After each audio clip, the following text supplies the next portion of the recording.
Hello दोस्तों, स्वागत है आपका मेरे यूट्यूब चैनल परीक्षा प्लान में। तो आज की ईवीएस की क्लास को प्रारंभ करते हैं और आते हैं अपने टॉपिक पर। तो पार्ट 3 है नंदू हाथी। इसके पहले पार्ट 1 और पार्ट 2 को कंप्लीट कर चुके हैं। तो ये आज का जो पार्ट है, इससे हर बार प्रश्न पूछे जाते हैं। आप लोग पेपर उठा के देख लीजिए कि हाथी के बारे में हर बार प्रश्न पूछा गया है। तो चलिए पढ़ते हैं आज नंदू हाथी के बारे में। यह है नंदू। नंदू नींद से जागा और उसने अपनी आंखें खोली। कुछ देर के लिए उसे पता ही नहीं चला कि वह कहाँ है। उसे लगा कि वह स्लेटी भूरे पेड़ों के एक बड़े से जंगल में है। उसने अपनी आंखें घुमाई, फिर उसे कुछ जाना पहचाना सा लगा। ओह, ये तो अम्मा है। जिसे वह भूरा स्लेटी जंगल समझ रहा था, वह उसके परिवार के साथियों के पैर और सूंड थे। सूरज आसमान में चमक रहा है। उसकी गर्मी अब तेज होने लगी है। नानी माँ जोर से चिढ़ाई। वे इस झुंड में सबसे बड़ी हैं। वे जंगल की तरफ चल दी। बाकी सभी हथनियों ने नानी माँ को जंगल की तरफ जाते देखा तो वे सब भी उनके पीछे चल दी, और नंदू भी। जंगल पहुंचते ही यह झुंड बिखर गया। वे सभी अपने मनपसंद पत्तों और झाड़ियों को खाने के लिए अलग अलग हो गए। कुछ देर खाने के बाद सभी नदी की तरफ चलने लगे। सब बच्चे पानी में खेलने लगे। कुछ बड़ी हथनियां नदी के किनारे मिट्टी में लेट गईं।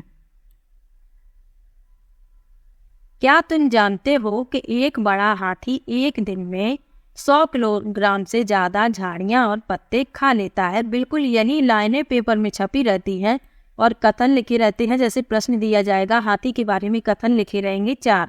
उनमें से जो सही है और गलत, एक गलत होगा, 3 सही होंगे। तो आपको बताना होगा कि कौन सा गलत है, और बिल्कुल यही लाइनें उसमें छपी होंगी। जैसे ही लिखा है कि एक बड़ा हाथी एक दिन में 100 किलोग्राम से ज़्यादा झाड़ियाँ और पत्ते खा लेता है। हाथी बहुत कम आराम करता है। यह एक दिन में केवल 2 से 4 घंटे ही सोता है। हाथी को पानी और कीचड़ में खेलना बहुत भाता है। इससे उसके शरीर को ठंडक मिलती है। वैसे उनके कान भी पंखे की तरह होते हैं। गर्मी लगने पर हाथी अपने कान हिलाकर हवा करता है। तो ये हाथी के बारे में जितनी बातें लिखी हैं, इनको याद रखिएगा कि यही सब लाइनें उसमें छपी रहेंगी कि एक बड़ा हाथी एक दिन में 100 किलोग्राम से ज़्यादा झाड़ियाँ और पत्ते खा लेता है। हाथी बहुत कम आराम करते हैं। एक दिन में केवल 2 से 4 घंटे ही सोते हैं। हाथी को पानी और कीचड़ में खेलना बहुत पसंद होता है। इससे उनके शरीर को ठंडक मिलती है। उनके कान पंखे की तरह होते हैं और गर्मी लगने पर हाथी अपने कान हिलाकर हवा करते हैं। आगे लिखा है, नंदू तो सिर्फ 3 महीने का है, लेकिन उसका वजन जो है वह 200 किलोग्राम है। तुम्हारा वजन कितना है? नंदू हाथी। खेल खेल में नंदू ने अपने साथियों को एक दूसरे की पूंछ खींचते हुए देखा। उसने सोचा, मैं बहुत छोटा हूँ, कहीं ये सब मेरे ऊपर गिर ना जाए। वह उनके पास नहीं गया और धीरे से अपनी अम्मा के पास जाकर खड़ा हो गया। अम्मा ने नंदू को पानी की तरफ धकेला, मानो उसे पानी में खेलने के लिए कह रही हूँ। नंदू धीरे से पानी की तरफ चल दिया। उसे तो पानी के साथ खेलना बहुत पसंद था। उसके दोस्त भी पानी में ही थे।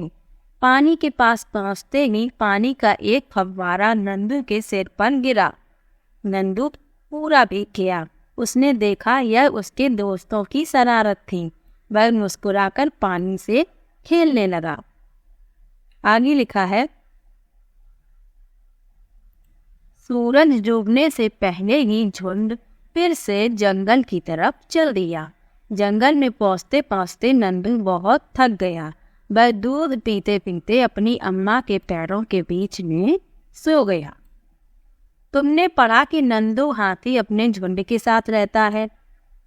हाथियों के झुंड में केवल हथनियाँ और बच्चे ही रहते हैं। ये भी लाइनें याद रखनी है। झुंड की सबसे बुजुर्ग हथनी ही पूरे झुंड की नेता होती है। एक झुंड में 10 से 12 हथनियाँ और बच्चे होते हैं। हाथी 14-15 साल तक ही इस झुंड में रहते हैं, फिर वे इस झुंड को छोड़ देते हैं और अकेले रहते हैं। नंदू भी जब 14-15 साल का हो जाएगा तो वह अपना झुंड छोड़ देगा। यानी जो हाथी के झुंड होते हैं उसमें केवल हथनियाँ और बच्चे ही रहते हैं। झुंड की सबसे बुजुर्ग हथनी ही झुंड की नेता होती है और एक झुंड में 10 से 12 हथनियाँ और बच्चे होते हैं। हाथी जो होते हैं वो 14-15 साल तक झुंड में रहते हैं, फिर वे इस झुंड को छोड़ देते हैं। ऐसे ही नंदू भी जब 14-15 साल का हो जाएगा तो वह अपना झुंड छोड़ देगा। हाथी की तरह और भी कुछ जानवर समूह में एक साथ रहते हैं। जानवरों के ऐसे समूह को झुंड कहते हैं। झुंड में रहने वाले जानवर मिलजुल कर सभी काम करते हैं, जैसे खाने की तलाश में घूमना, खेलना और नहाना।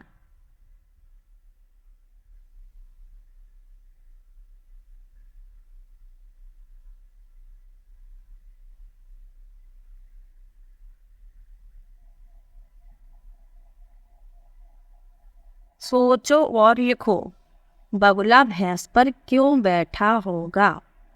ये भी प्रश्न पूछा जाता है कि बगुला भैंस पर क्यों बैठता है।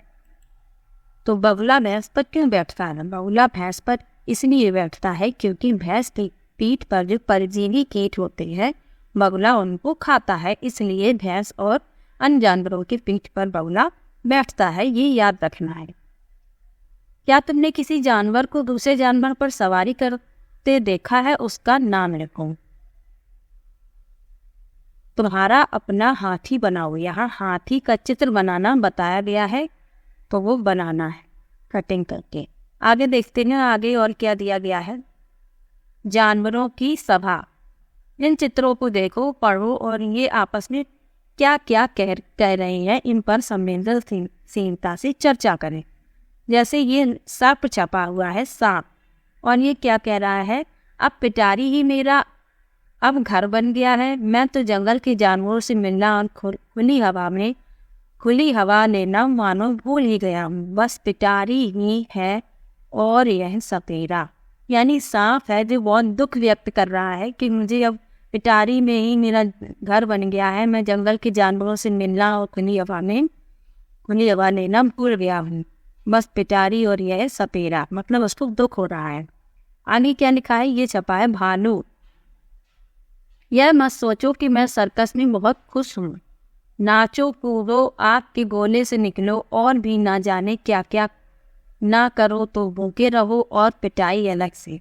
भालू कह रहा है कि सर्कस में मुझे बिल्कुल भी अच्छा नहीं लगता है और वो पिटाई भी लगती है, और अगर कहना ना मानो तो भूखे रहना पड़ता है और पिटाई भी लगती है। घोड़ा क्या कह रहा है? तुमने मेरी दौड़ ही देखी है। मेरे पैरों के नीचे जब लोहे की नाल ठोंकते हैं तो दर्द से जान निकल जाती है, यानी जो लोहे की नाल होती है वो घोड़े के पैरों में ठोकी जाती है। बंदर क्या कह रहे हैं? नाचते नाचते हमारी तो कमर ही टूट गई, मन ना हो फिर भी नाचो, वह भी खाली पेट। अब बिल्ली क्या कह रही है? म्याऊं म्याऊं म्याऊं, लोगों के लिए कुछ भी काम नहीं करती, फिर भी बच्चे मुझे बहुत प्यार करते हैं, दूध पिलाते हैं और सहलाते भी हैं। मैं अपनी मर्जी से सब जगह आती जाती हूँ। अब कबूतर क्या कह रहा है? गुटर बू, जानते हो लोग मुझे बुला बुलाकर बड़े प्यार से दाना खिलाते हैं।